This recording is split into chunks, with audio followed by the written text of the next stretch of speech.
What's up YouTube? Welcome back to another video, and in today's video we will be doing an install on the MK2 Jetta. So if you guys watched last week's video, I gave you guys a little sneak peek, and we are installing a Boss audio system on the MK2 Jetta.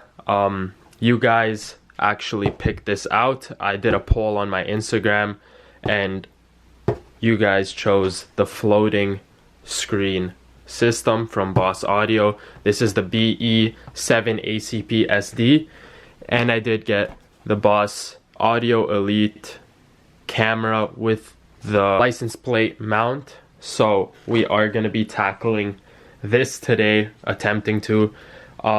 So I am going to show you guys what was sent by Boss Audio. So we have the harness with all the wires. For my car, we actually don't, or they actually don't have the harness where you connect all these and just plug it into the car. They have to make my life harder, and I have to splice all the wires to the original harness. We're gonna figure out now. So I separated these ones, which are the speaker wires, and then I separated these, which are the power wires. So I will draw out a wiring harness in case any MK2 Jetta owners want to do this install. Here we have the microphone and some brackets, and here is the actual screen. So this is a 7-inch screen. I could have went with the 10-inch, but the 10-inch would have interfered with a bunch of the buttons on the dash. So there is Apple CarPlay and Android Auto. There is a charger, camera, rear camera inputs and outputs, speaker inputs, sub inputs. This is a really good aftermarket stereo, especially for the price. Let's just make sure that we install it properly and that everything works correctly. I'm going to take you guys on this journey and show you guys how to do it while I learn on the way. So let's go to the garage with all this stuff and take out the old stereo. Alright guys, so the first thing you want to do is actually disconnect the negative terminal of your battery. So we're going to open the hood. Here we are, and we're going to disconnect the negative because we are playing with wires and you don't want anything to short or electrocute you. So let's disconnect this.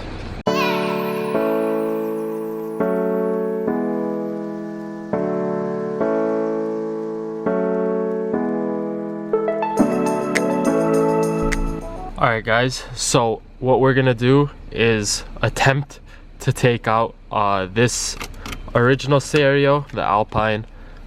So we just pop this out using this button here. And now I believe you're gonna have to pop out these this outer clip right there, just like that. And then there are gonna be like 2 little pins that this company actually provides. I'll show you guys that.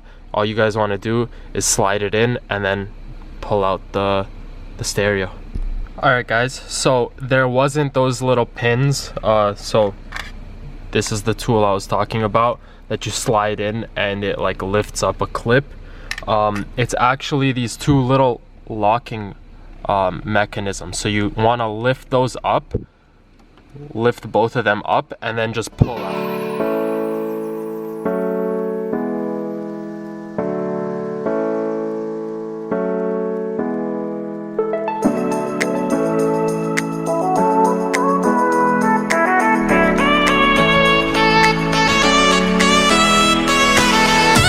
So all I did was unplug this wiring harness and unplug this radio input, and this is the original singled in. So right now we're gonna try to take out this bracket right here that comes with it, because we have a new one that perfectly fits the Boss Audio singled in stereo. And then we're gonna figure out what wire is for what and start splicing. I can see here that the previous owner that installed this single DIN stereo was already splicing to the original wires, so they are probably different colors here. So I have to see where he spliced it and where, like, what the colors, the original colors were, and then splice it onto the new harness. So let's get into that.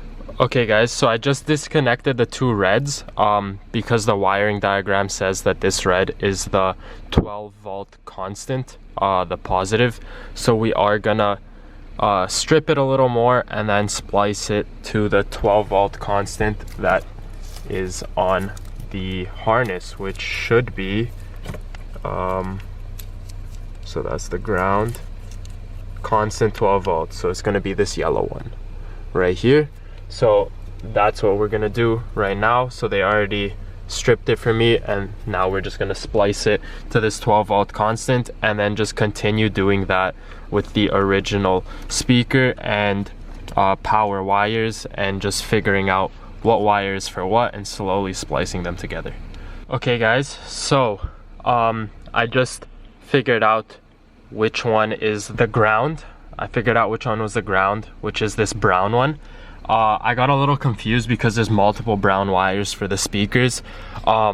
So I did some research and saw that for this wiring harness, it's going to be the black wire that's ground that's connected to the brown one. So there's only one black wire from this one connecting to a brown one. So that means that this one is the ground. So now we're going to splice the ground to the ground on this wiring harness and just keep going. So the next wire I found is the illumination wire. I believe that's how you say it, illumination. It is the gray blue. So I don't know if you guys could see that, gray blue. So we're gonna splice it to this orange one, illumination input 12 volt. So the next wire I found is this blue one, which is going to be the positive for the left front speaker. So we're just going to splice these two together and then continue looking for the next one. Alright, so the next wire I located is the front left speaker negative cable, which is going to be this brown one. There is a bunch of brown ones, so I had to disconnect the speaker and pull on it to see which brown one it actually is. So let's connect it to the negative for the front left speaker. Okay, so the next wires I found, I disconnected the right front speaker, and I found out that this red one and this brown one are the positive and negative. So the red is the positive, the brown is the negative. And I just found that out by pulling it, and it came down to these two. So let's strip them and put them to the new harness. Okay guys, so I found the next two wires. So there's a red and a dark brown paired together with a blue and a light brown. So the red and dark brown are going to be the power and ground for the rear right speaker. So let's splice those in to the new harness. Alright guys, so I made a little mistake in the beginning. I found a wiring diagram for the old Alpine stereo that was in here. So the first wire that I connected was to the 12 volt constant. So it was a red cable to this one right here, which is red underneath. But it's actually supposed to be, so this yellow constant wire, the 12 volt, went to another red. So I just switched them, and then this accessory, the accessory went to this red one. So I got that wrong. Hopefully everything works out correct. The only two wires that I didn't use is the reverse input and the parking brake input. So I didn't use those because I am gonna connect the camera to the reverse light of the in the back. So I'm gonna connect it using the camera's wires and not this one, and then I'm just gonna go video in to the camera. So everything should be connected properly. I'm gonna clean this up now and test out the new stereo. So Alright guys, so I just plugged in the screen. I have a lot more to do, but I want to see if the screen works. So I plugged in the single DIN, and then I'm going to plug in the screen right now, connect the battery, and see if the screen turns on and if everything is working fine. Because everything is plugged in that I need right now. After this, we're just going to put the little frame back in for the single DIN, and then put the actual single DIN back in. I'm gonna put the USB for the Apple and Android, or the Apple CarPlay right here, and then it's just to route the camera to the back and connect it to the reverse light. So let's go connect the battery and see if everything's working fine. Wow. Okay guys, so what I've been doing now was feeding the camera cable from the trunk out under the carpet, under the seat, through here. So I'll show you guys how I routed that. There is no possible good way to film it, especially because I'm by myself, but I fed it through here. So you guys see, here's the other end. This is where I'm gonna drill a hole and connect the battery, or connect the camera on the license plate. So I fed it through here, along this, through here, and here it is. And then I routed it through the corner under the seat, by the seat, and then I removed this trim piece right here, which is 1 Phillips screw and 3 clips, and then I routed it under the carpet through to the center of the car. And then it came, let me grab a light, it came right there, through the seam of the carpet. I routed it through the center console, under the dashboard, through to where the ignition is, and out here. So it's a nice seamless kind of route. So now I'm gonna connect it to the actual radio, the stereo, and then I'm gonna connect everything, and then I'm probably gonna go home because I'm super tired, and tomorrow we will connect the camera and drill through, and then that's that will be it for the install. So I'm gonna connect everything and then show you guys the finished product.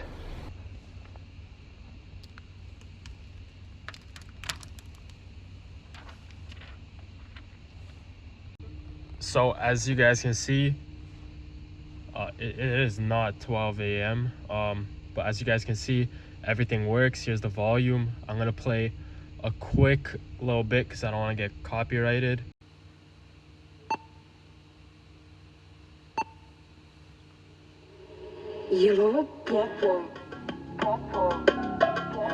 So it sounds good. It's just the speakers that don't sound the best. They're from 1986, which is gonna be hopefully soon install or upgrade. I have some for the back, but I don't have the 2 little front ones. So I'll see you guys tomorrow when I install the camera and where the microphone is. So I'll see you guys tomorrow. Alright guys, so unfortunately I could not get the camera to work. I guess there's no power going to the brake lights. I checked my brake lights and they're not powering on, so I'm gonna have to check the fuse or the brake light switch that's located somewhere near the gearbox. So that's gonna be next week's video, locating the issue with my brake lights and hopefully figuring out the camera problem and routing the camera. So stay tuned for that next week. I hope you guys enjoyed this video. It was very fun for me to install this screen. It was a fun experience. I have no problems with the screen. So far I've had it for 2 weeks now, and no problems. Bluetooth is great, Apple CarPlay is great. It's very responsive. I love the looks of it, and it was just a fun install and a very nice mod for a 37-year-old car. Let me know in the comments down below what you guys think about this screen install, and I hope I helped you guys, some of you Mark II owners, or not only Mark II owners, anyone that wants to do this install. I hope I helped you guys decide on the screen to go with, and helped you guys with the install, because it's a little tough and intimidating when you see all those wires. But I hope this video helped you guys out. Let me know in the comments down below if it did help you guys out, or if you guys have any questions about the screen.